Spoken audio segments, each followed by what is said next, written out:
Off the coast of Corsica lies a fortune the treasure hunters have been dreaming of for years.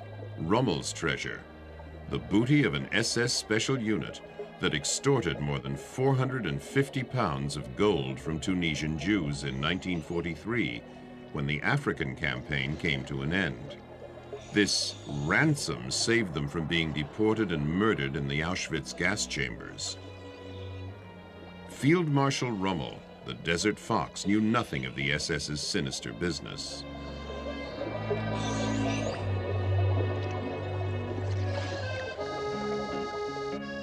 The special unit landed with its booty in Bastia and deposited it in the monastery of St. Anthony. The 6 watertight, lead-coated treasure chests contained, besides gold ingots, platinum, jewels, and diamonds, originally from the safes of various Tunisian banks.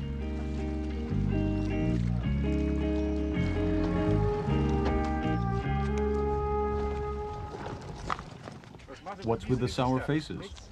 Nothing. We searched the whole area around Marion. There were things look really interesting. The aquasets working the entire area parallel to here, nothing.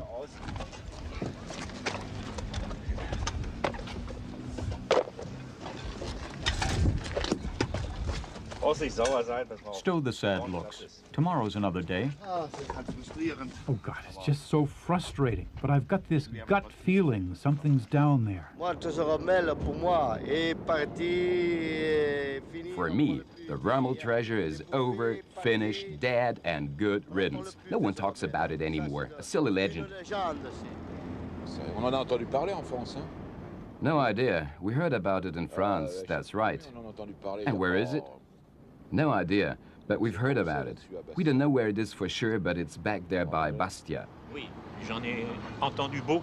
I've heard a lot about it. Does it really exist? Oh, the Rommel treasure. So many people have come here hunting for it. 40 years ago, they talked about something like that being near La Marana, this thing of Rommel's. Hard to say. If it ever really existed, it would have been found years ago. Or else, it's so well hidden, it won't be found for another 50 years. The Rommel treasure is an old tall tale, a myth.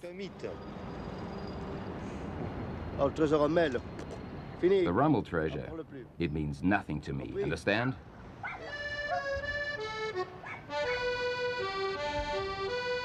In September 1943, when the German front on the island of Corsica collapsed, a specially designed suicide squad was supposed to bring the loot from Bastia to the Italian port of La Spezia on a fishing boat.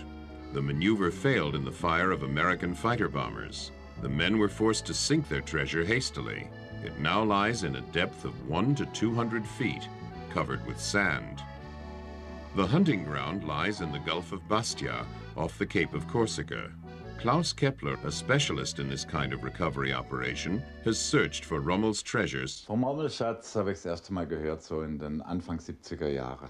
I first learned about the Rommel treasure back in the early 70s, 73, 74.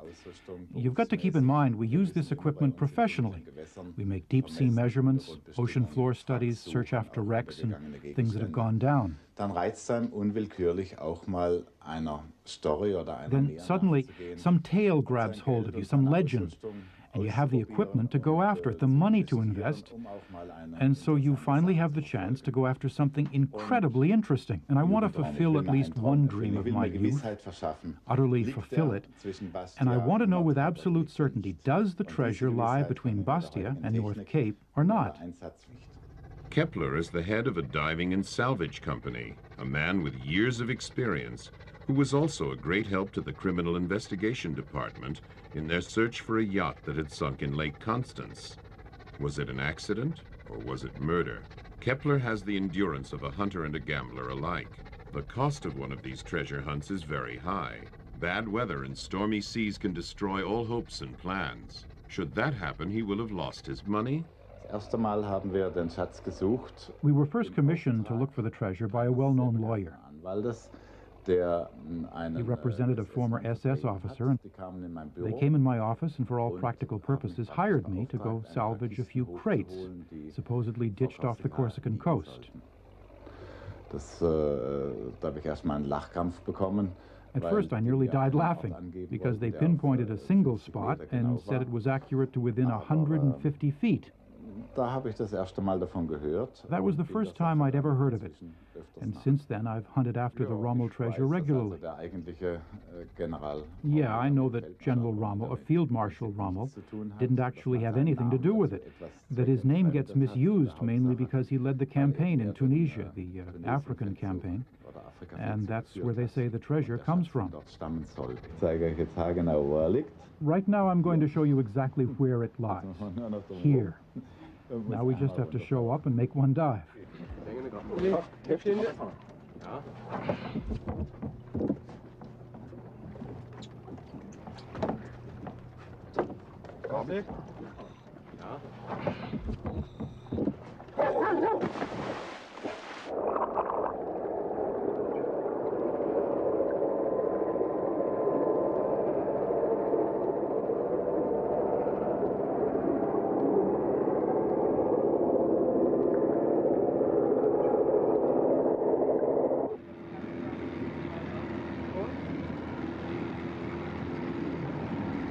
Je m'appelle d'abord Saladini Lucien et je suis maire de Maginage où nous sommes.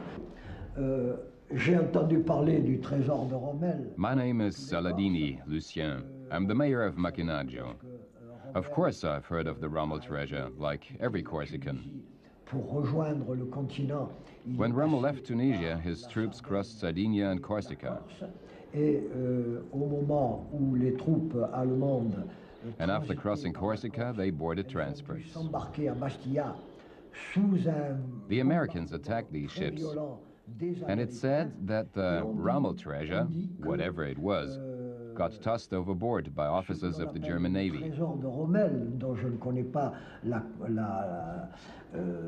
Ce qu'il comporte, bien sûr, mais aurait été jeté à la mer. To this day, lots of people have looked for it, but as far as I know, nobody's ever found the thing. Je pense que c'est vraisemblable que sous le violent bombardement que les Américains ont fait sur when the Americans attacked Bastia, a great many people were killed. And I think it's possible the crew of a German ship dumped the treasure overboard.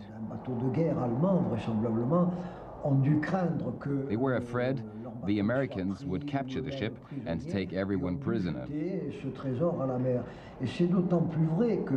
What makes it believable is people come here to dive and look for the treasure.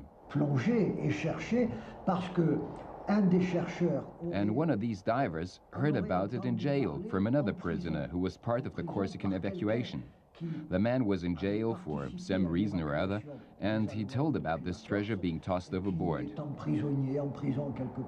Then he came here himself and dove and searched for a long time, but he never found anything, as far as I know. Une tierce personne qui est ensuite revenue et qui a cherché pendant longtemps, qui a plongé souvent sans jamais rien trouver, tout au moins que je sache.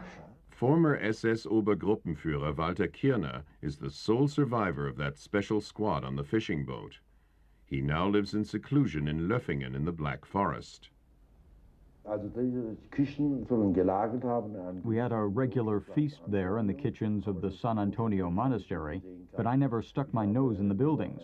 I only heard the crates were supposedly, now I can't swear to this, were supposedly moved from Tripoli to Corsica, then were stored at the monastery for 8-10 weeks, and were supposed to be transported to Berlin without drawing anyone's attention. The monks of St. Anthony's were eyewitnesses of the dramatic events. When the withdrawal of German troops began on Corsica, the SS brought the treasure chests onto the fishing boat. The abbot, long since laid to rest in the monastery's graveyard, as well as his monks, were afraid the SS would shoot them because they knew too much about the operation. After the war, Abbot Mathieu revealed what had happened. In 1948, Kirner tried to find the treasure chests with the help of a forged passport bearing the name of Peter Fleig. The French police, the Sûreté Nationale, arrested and interrogated him. Kirner did not reveal the position of the sunken treasure. C'est tout ce que nous pouvons savoir à l'heure actuelle de ce trésor dont on a tant parlé, le trésor de Rommels. Kampfraum Mittelmeer. Die Insel Korsika wurde laut Wehrmachtbericht vom 5. Oktober befehlsgemäß geräumt. Die deutschen Truppen setzten mit ihren schweren Waffen und allem Gerät auf das Festland über. Die Verbände der Kriegsmarine vollbrachten bei der Räumung Korsikas eine gewaltige Leistung, obwohl nur Kleinschiffsraum eingesetzt werden konnte.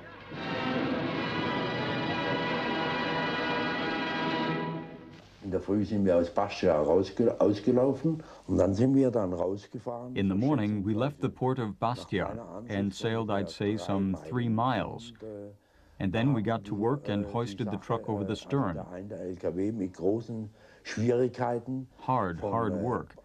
Back over the so-called trawl drum, where they kept the fishing nets wound. Laufrolle, wo die großen Fischernetze hochgezogen wurden.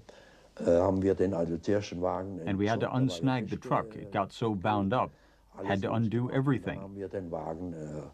And then we dumped the truck in the sea, at depths we'd sounded at around 150 feet. Es wäre eine Tiefe ungefähr von 50 bis 48, 50 Meter, aber das Schiff hat ja nicht geankert und da sind wir. But the ship wasn't anchored, and so we were always drifting around, you see.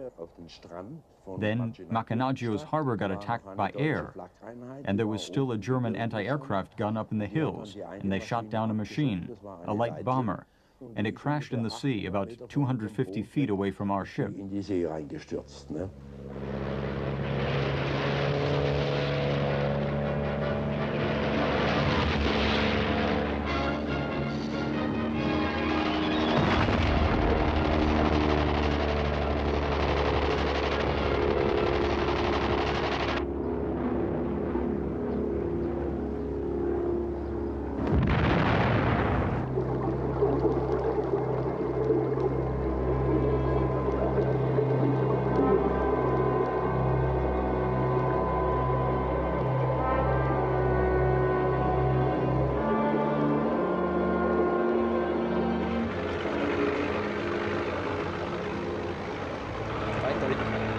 Da ist ein Zacke drauf.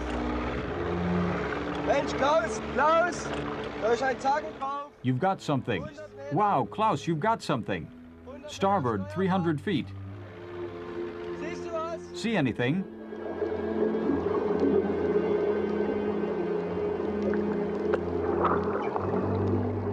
Klaus, do you see anything? Siehst du was? An airplane? Ein Flugzeug. An airplane. Wir brauchen die Kamera, sagst du? You say you need the camera? What? Gut. You can see it for sure? Ja. Okay, Klaus, wir fahren dann We'll go back and pick up the camera.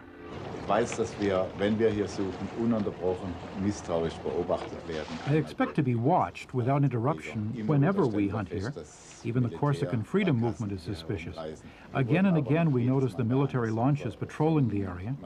The Navy watches our every move. But good God, when such an enormous treasure, let's say, when talk of a treasure starts making the rounds, before you know it, everyone's interested. Then, supposing someone actually finds it, so many groups suddenly come popping out of the woodwork, each with its own claim. Such a legal tangle. Things get preposterous. Das ist ein ganz schwieriges Eisen, ein ganz heißes Eisen. Tut Passport an. Tut mir so. Okay. Du schaust doch schon scharf drauf aus. Oui. Ici. Charme libéré.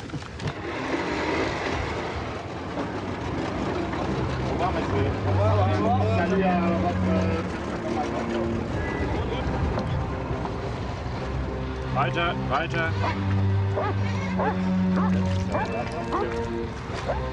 Gut, stopp, einpendeln, ausrichten. Ja, mach die Profile Teller an. Da ist ein Flügel. There's a wing, and there's a wing. Das ist der Bomber. Guck mal, 2 Motoren. Look here, you can make out 2 motors. Man, that's a sharp picture. Boys, we've got it. We found it. Noch ein bisschen höher. That has to be the bomber. That's for sure. Look at the wing. Yeah, the motor's broken off. There's a piece lying over there.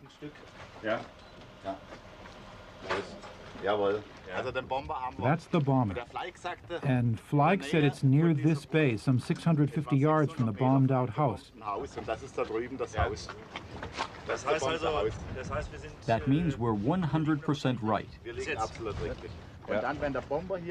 So if the bomber's here, and Fleig said he poked around this bay looking for the bomber but never found it, that would have been 650 yards to around over there.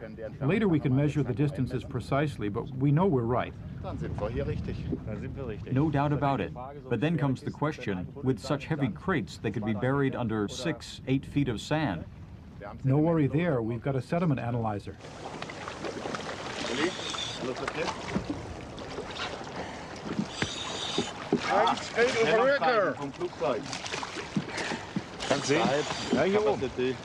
US Army Air Corps English. Air Corporation G1. Ja. Excite. Excite. 12 days. Capacity 12 am. Made in USA. Made in USA. So it's not only plain that we knew exactly where. Den Standort genau festzulegen, gibt man natürlich zu viele Geheimnisse. To determine the position exactly would be giving away too many secrets, but it's safe to say that it lies along the North Cape's east coast. I've no doubt that the treasure's authentic because I'm a realist, and there's far too much reliable evidence. So it's not just me wanting to fulfill some pipe dream of my youth and the enthusiasm of the other crew members that brings us here, but a number of hard facts. Es sprechen zu viele Fakten dafür. Die wichtigste Fakte ist einmal die The most important of these are, for instance, a statement by the abbot that the treasure is authentic. Then there's the depositions in the Bundesarchiv to the effect that the gold treasure was brought here by the NS, the SS, and the Nazi Party without the knowledge of the regular army. There's also the fact that the soldiers who accompanied the transport were all murdered in Italy. You have to consider that it cost Fleig a fortune to buy his way out of an SS internment camp, and that he was a complete non-swimmer. But then suddenly he learned how to dive and came back here in '48, risking his life, risking everything, only to land behind bars again. Another important point is the French government's enormous interest in the treasure and so on. There's far too many hard facts. The treasure is for real.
There was one eyewitness of that sinking the crew of the fishing boat knew nothing about. The French diver Louis Borde, who revealed to the press after the war, "In the night of September 17th, 1943, I was with Corsican partisans in the village of Porretta, on the Gulf of Bastia. With my field glasses, I could see a ship with no flag in the dawn. I climbed up on a rock to get a better view of the vessel and watched as several men dumped large boxes into the water. When the boat was liberated from the weight of the boxes, it rose out of the waves. Then it lay on the completely calm sea as though lost in an eerie dream. Bord later found out this was Rommels' treasure. He made several attempts to relocate it, but failed.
Somewhere under the sand, scanned by the sonic depth finder, lies the reward for your fear. Frogmen from the French Navy have searched for Rommels' treasure, but found only grenades, rusty anchors, and other junk. But an amateur diver named Jean-Napoleon Peretti, 42, a real estate agent, discovered a cave in the summer of 1969, 8.5 fathoms below the surface, where he found lead-coated boxes. They were held together by a steel net. Peretti and his team of divers were unable to budge the heavy boxes, and the steel mesh held them together like a giant spider clinging to its prey. Peretti gave up trying to surface the boxes. He had heard of the mysterious deaths connected with Rommels' treasure, and his life was worth more to him than the gold. No one ever found the cave again. The saddest story of all was the fate of Captain Ludwig Dahl's crew, the special squad who had sunk the treasure in the first place.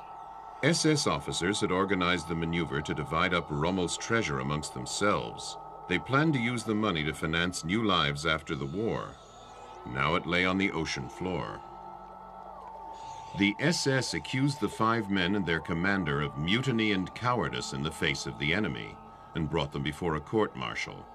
The sentence, execution by firing squad. As far as the SS was concerned, they knew too much.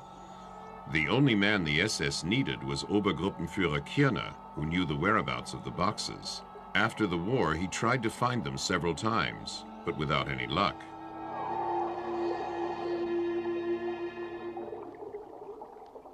Ob ich etwas gefunden habe, ist eine sehr direkte Frage. If I've ever found everything is a very direct question. Let's just say I don't live in financial worry. Allez, on reprend le riz.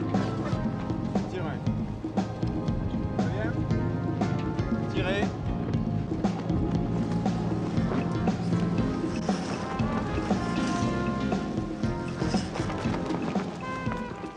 Old Corsicans cling to the superstition that a ghostly hand protects the treasure of the desert fox, and that it will kill anyone who comes near it. Louis Bord, the diver who witnessed the sinking of the treasure through his field glasses, searched for Rommels' treasure in the 1950s. One day, he said, a man has only one partner to work with against the sea: patience.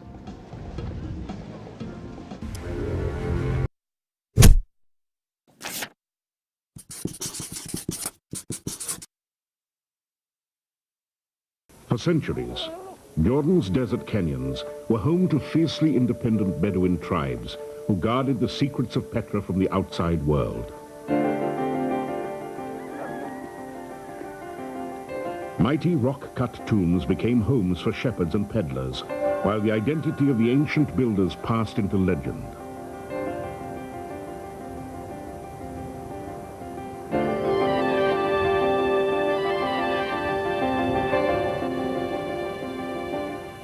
Western scholars knew nothing of the desert ruins until the daring exploits of Swiss adventurer John Burckhardt, the first European here since the Crusades. Burckhardt braved his way through hostile country in the blazing heat of the summer of 1812. His Bedouin guide led him reluctantly, terrified they would be seen by rival local tribesmen. But the site turned out to be deserted. Making hasty notes and sketches of magnificent rock-cut tombs, Burckhardt hurried on his way. John Burckhardt spent just a few hours at the site, but his best-selling travel book created the legend of a lost city and left the public eager for answers to the mystery of Petra. Who had created the amazing rock-cut tombs and temples, and what had happened to them? Now at last, the mystery is being solved.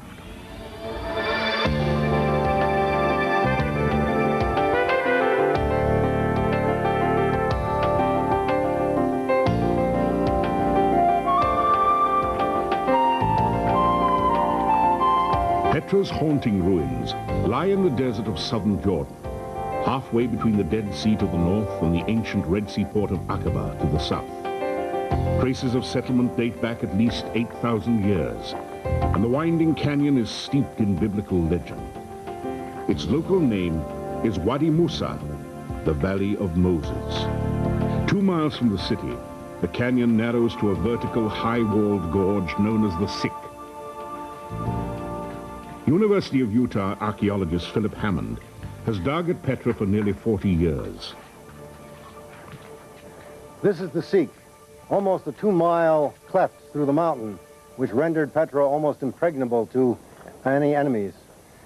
Local folklore says it was created by the wand of Moses as he struck the rock to bring forth water for the Israelites. Though the Sikh was a natural feature, it did bring an almost miraculous supply of water to the ancient city. In these carved channels, ceramic pipes once fed water to the city from rock-cut cisterns on the canyon rim.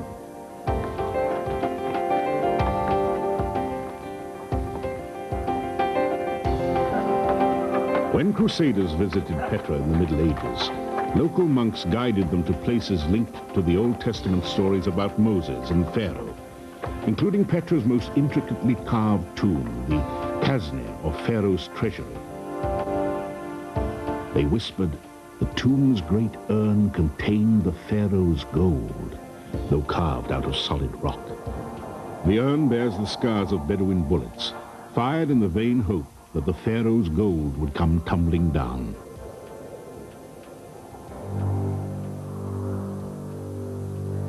For over a century after Burckhardt's perilous trek, hostile tribes made it a risky place for archaeologists, and wild theories multiplied.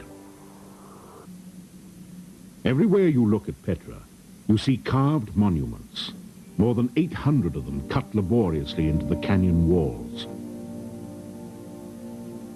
Many suppose Petra to be a city of the dead, a place of desolation which the nomadic tribes visited to celebrate burial rites, while for the rest of the year they wandered about the desert in tents.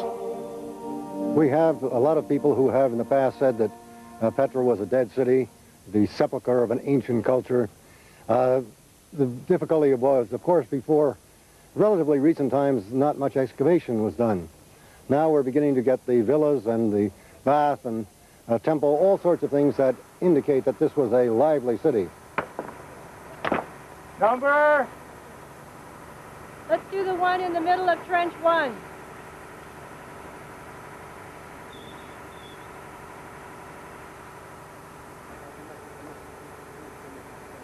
For the last 2 summers, a team from Brown University has been excavating what was once one of Petra's most imposing temples, dating to around the time of Christ.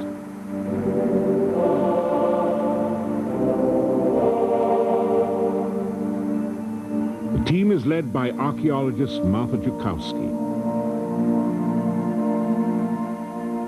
Is this a city of the living? Is this a city of the dead? It's very much a city of the living as far as worship is concerned, particularly in this part of the city. The temple was part of a sacred complex as big as a football field, located next to Petra's main street.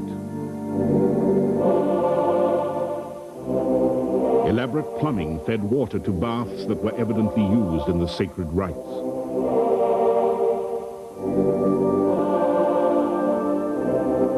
The front of the temple was supported on 4 gigantic columns, each nearly 5 feet in diameter. The finished building must have been 6 stories high. All these columns were coated with a stucco or plaster, which meant that it was white. It probably was a white temple, and in this rose-red environment, it must have been extraordinary in its grandeur and beauty.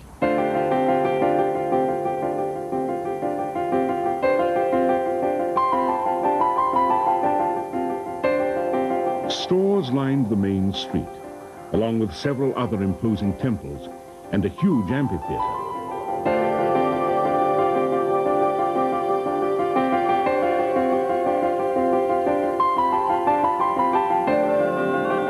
But only this building, the so-called House of the Pharaoh's Daughter, survived the countless earthquakes that long ago reduced the rest of the city center to rubble.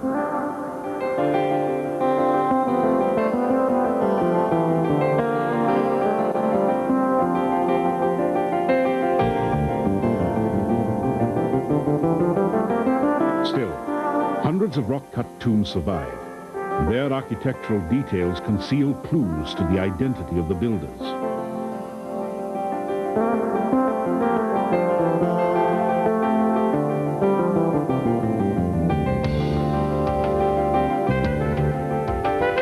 For anyone looking at the fragments of mysterious and beautiful sculpture, the resemblances to the art of classical Greece and Rome seemed obvious. Some early scholars denied that the ancestors of the Arabs could create such marvels. So the tombs were said to be the handiwork of invading Romans, Assyrians, or Egyptians.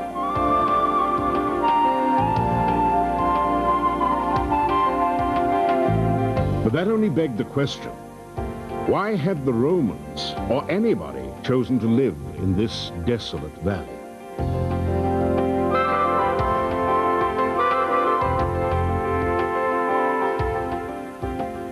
Perhaps the tombs conceal the answer.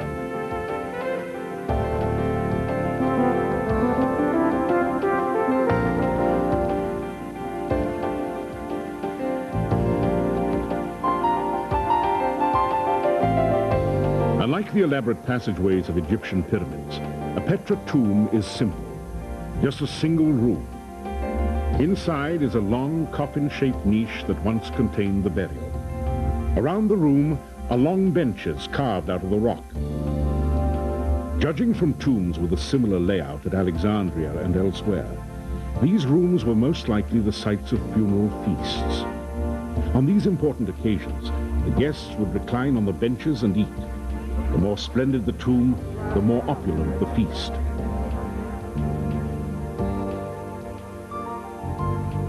The tombs themselves were apparently carved from the top downwards. Archaeologists have found the holes in the rock that once held the wooden scaffolding. Originally, the outside of the tombs were plastered, painted, and inscribed with the names of the dead. Of the countless inscriptions that once identified the tombs, only 2 remain. They're in a language called Nabatean. The one thing archaeologists can agree on is that the Nabateans built Petra. Everything else is a matter of debate. Just who they were, where they came from, and how they came to build a thriving metropolis in the desert.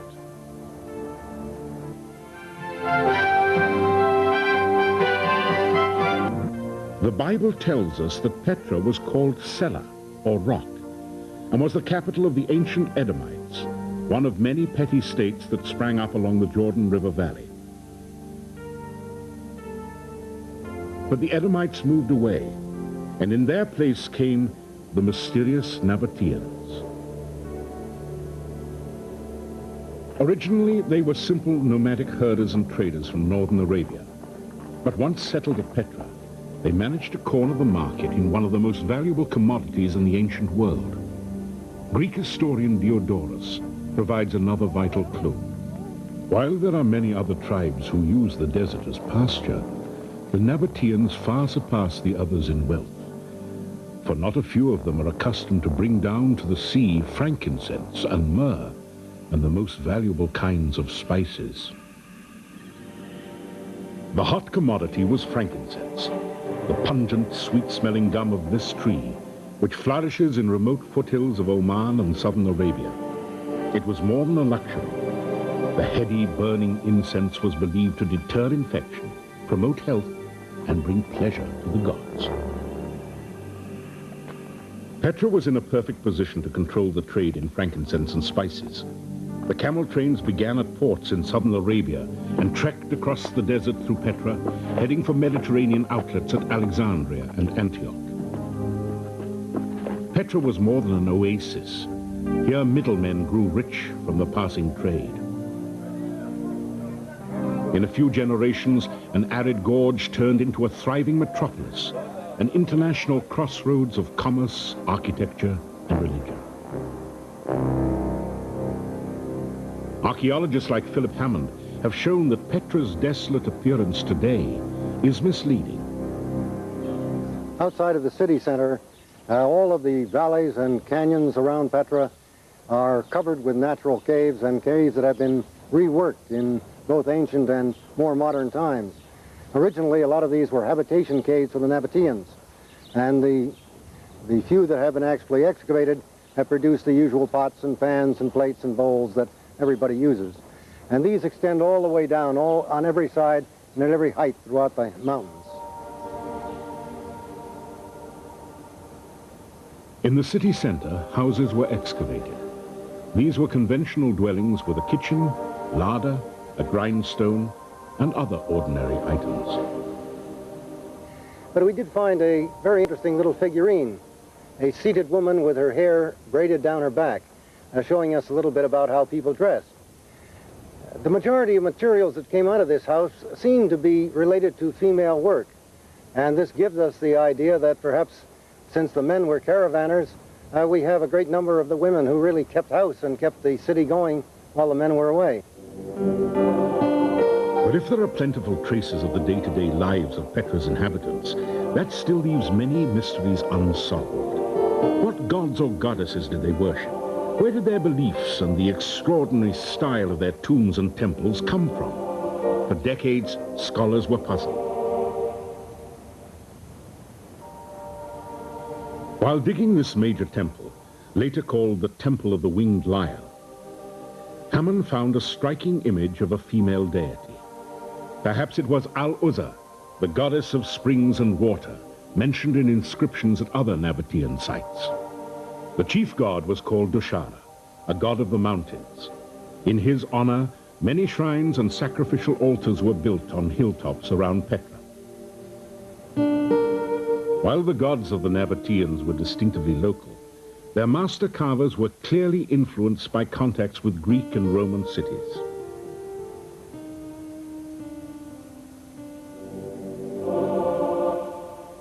We see here a great deal of eclectic art, a little bit of classical Greco-Roman, a little bit of Egyptian, and a great deal of what the Nabateans thought art should be. So we really can't put the canons of classical art to work on this particular kind of architecture, and we have to let the Nabateans innovate all by themselves. We have 11,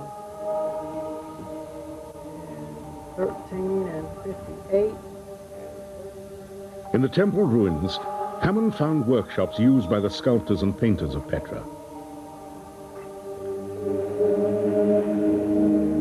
In them, he found two bodies crushed by falling rubble, the only ancient earthquake victims so far discovered at Petra.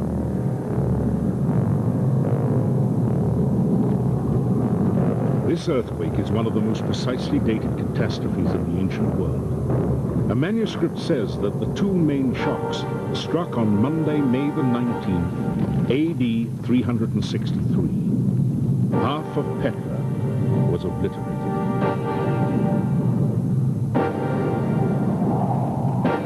The metropolis was then at its peak, and the earthquake must have dealt it a devastating blow. The major religious and domestic structures were never rebuilt.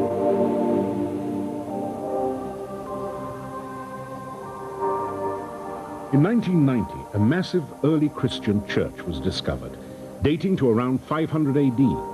Though the rest of Petra had now fallen on hard times, the church was lavishly decorated.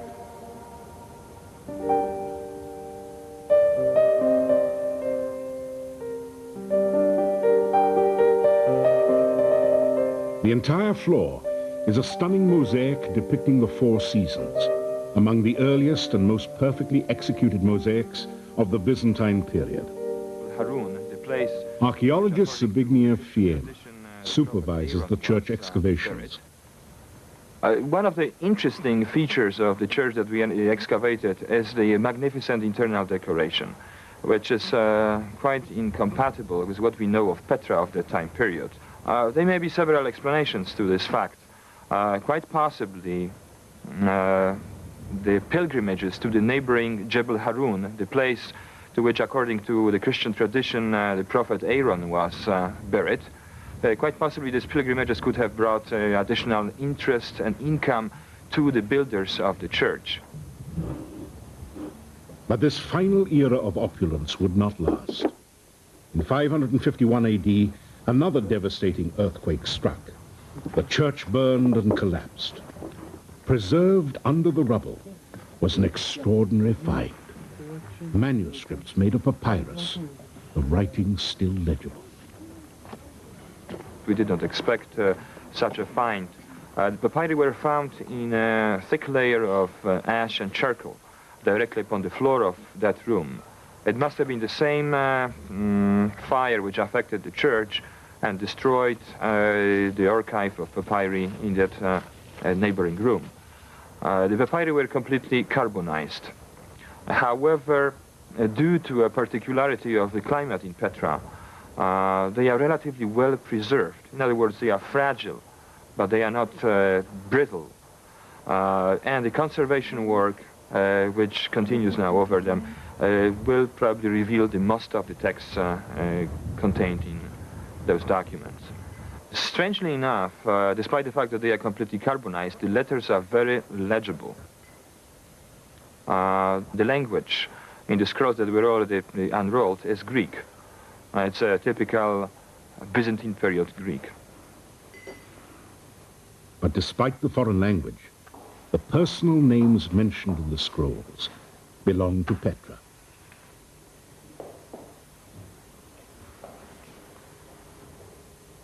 They have purely Nabatean names. In other words, this tells us already something that certain elements of Nabatean culture persisted and existed even in the Christian period, in the Byzantine period.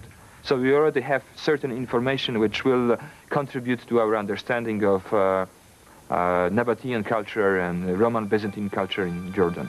By then, Petra had become a remote backwater. Yet the mosaics reveal it was still a place of singular artistic refinement and beauty.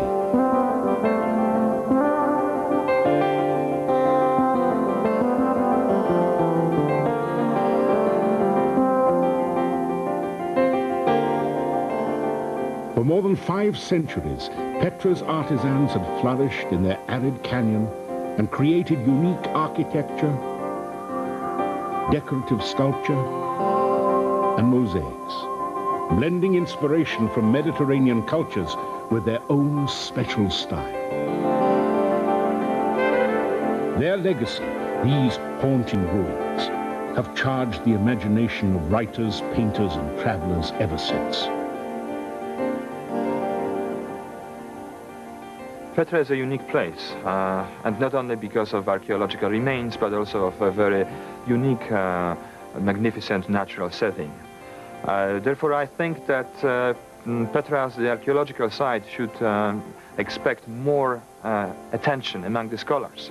More work should be done. Some sort of international effort should be perhaps conducted in a way to reveal the mysteries.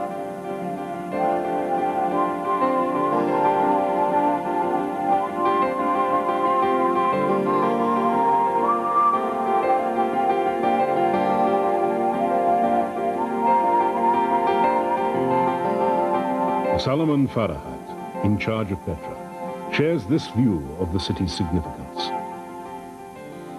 Petra is important for Jordanian and for the whole of the world because it is an international heritage.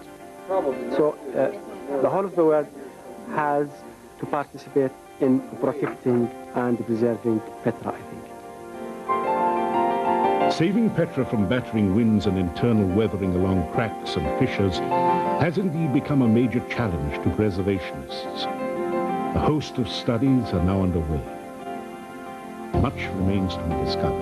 The city has only just begun to yield up its wealth of archaeological secrets.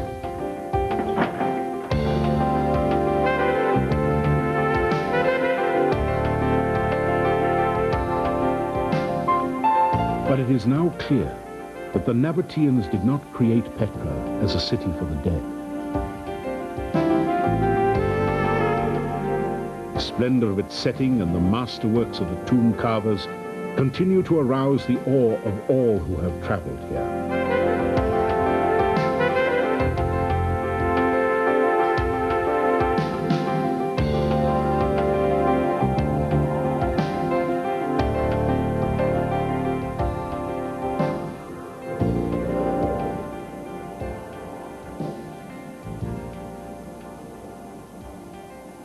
Romantic thoughts and wild theories have always been stirred by Petra's haunting ruins.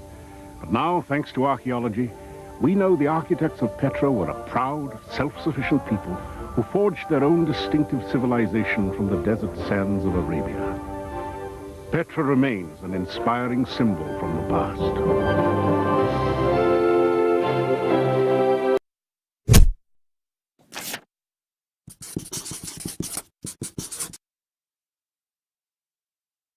Lucien. I'm the mayor of Macchinaggio. Of course I've heard of the Rommel treasure, like every Corsican. When Rommel left Tunisia, his troops crossed Sardinia and Corsica. And after crossing Corsica, they boarded transports. The Americans attacked these ships, and it's said that the Rommel treasure, whatever it was, got tossed overboard by officers of the German Navy. Ce qu'il comporte, bien sûr, mais aurait été jeté à la mer.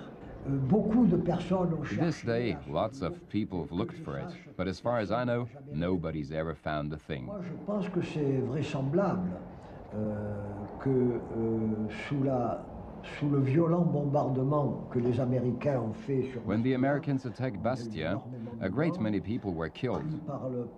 And I think it's possible the crew of a German ship dumped the treasure overboard. They were afraid the Americans would capture the ship and take everyone prisoner. What makes it believable is people come here to dive and look for the treasure.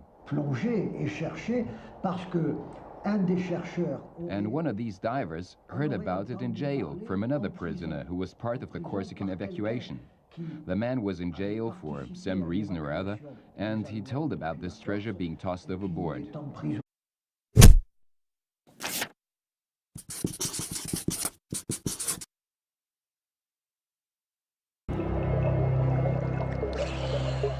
Off the coast of Corsica lies a fortune the treasure hunters have been dreaming of for years. Rommels treasure, the booty of an SS special unit that extorted more than 450 pounds of gold from Tunisian Jews in 1943, when the African campaign came to an end. This ransom saved them from being deported and murdered in the Auschwitz gas chambers. Field Marshal Rommel, the Desert Fox knew nothing of the SS's sinister business.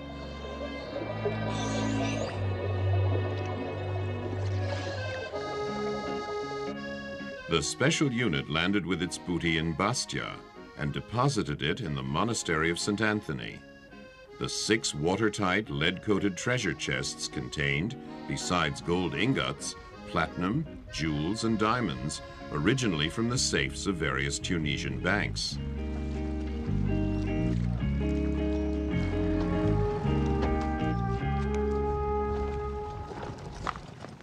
What's with the sour faces? Nothing. We searched the whole area around Marion. There where things look really interesting.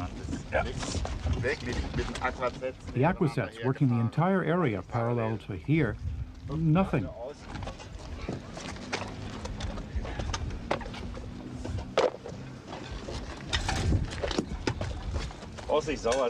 Stow the sad looks. Tomorrow's another day. Oh God, it's just so frustrating. But I've got this gut feeling something's down there.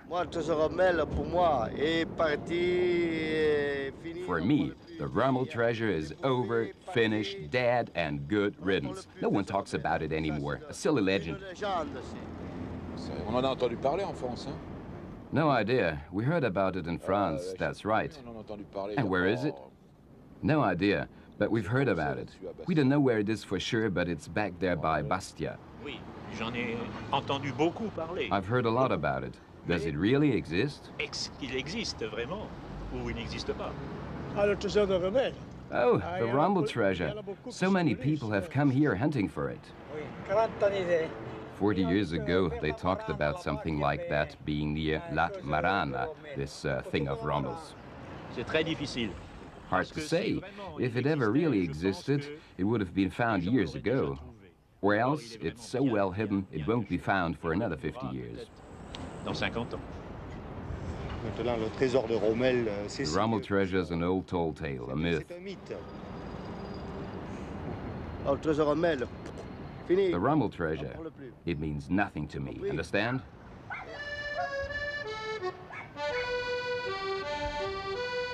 In September 1943, when the German front on the island of Corsica collapsed, a specially designed suicide squad was supposed to bring the loot from Bastia to the Italian port of La Spezia on a fishing boat. The maneuver failed in the fire of American fighter bombers. The men were forced to sink their treasure hastily. It now lies in a depth of 100 to 200 feet, covered with sand. The hunting ground lies in the Gulf of Bastia, off the Cape of Corsica. Klaus Kepler, a specialist in this kind of recovery operation, has searched for Rommels treasures. Vom Rommelschatz habe ich das erste Mal gehört, so in den Anfang 70er Jahre. I first learned about the Rommel treasure back in the early 70s, 73, 74. You've got to keep in mind we use this equipment professionally. We make deep-sea measurements, ocean floor studies, search after wrecks and things that have gone down. Dann reizt einem unwillkürlich auch mal einer Story oder einer Then suddenly some tale grabs hold of you, some legend, and you have the equipment to go after it, the money to invest, and so you finally have the chance to go after something incredibly interesting. And I want to fulfill at least one dream of my youth, utterly fulfill it, and I want to know with absolute certainty, does the treasure lie between Bastia and North Cape or not? Kepler is the head of a diving and salvage company, a man with years of experience, who was also a great help to the Criminal Investigation Department in their search for a yacht that had sunk in Lake Constance. Was it an accident or was it murder? Kepler has the endurance of a hunter and a gambler alike. The cost of one of these treasure hunts is very high. Bad weather and stormy seas can destroy all hopes and plans. Should that happen, he will have lost his money. We were first commissioned to look for the treasure by a well-known lawyer. He represented a former SS officer, and they came in my office and for all practical purposes hired me to go salvage a few crates, supposedly ditched off the Corsican coast.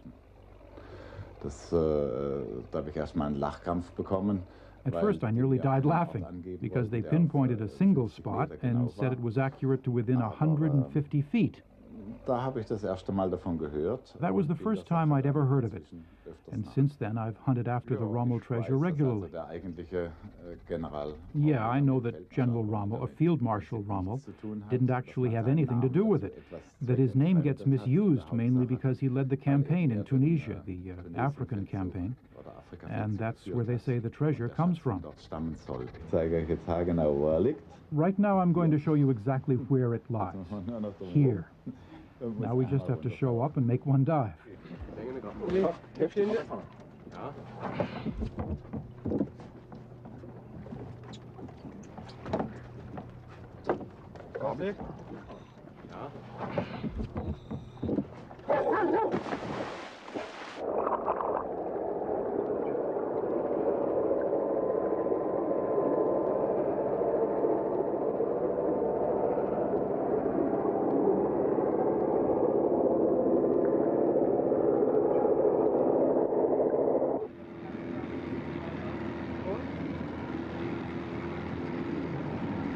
Je m'appelle d'abord Saladini Lucien et je suis maire du Maginage où nous sommes.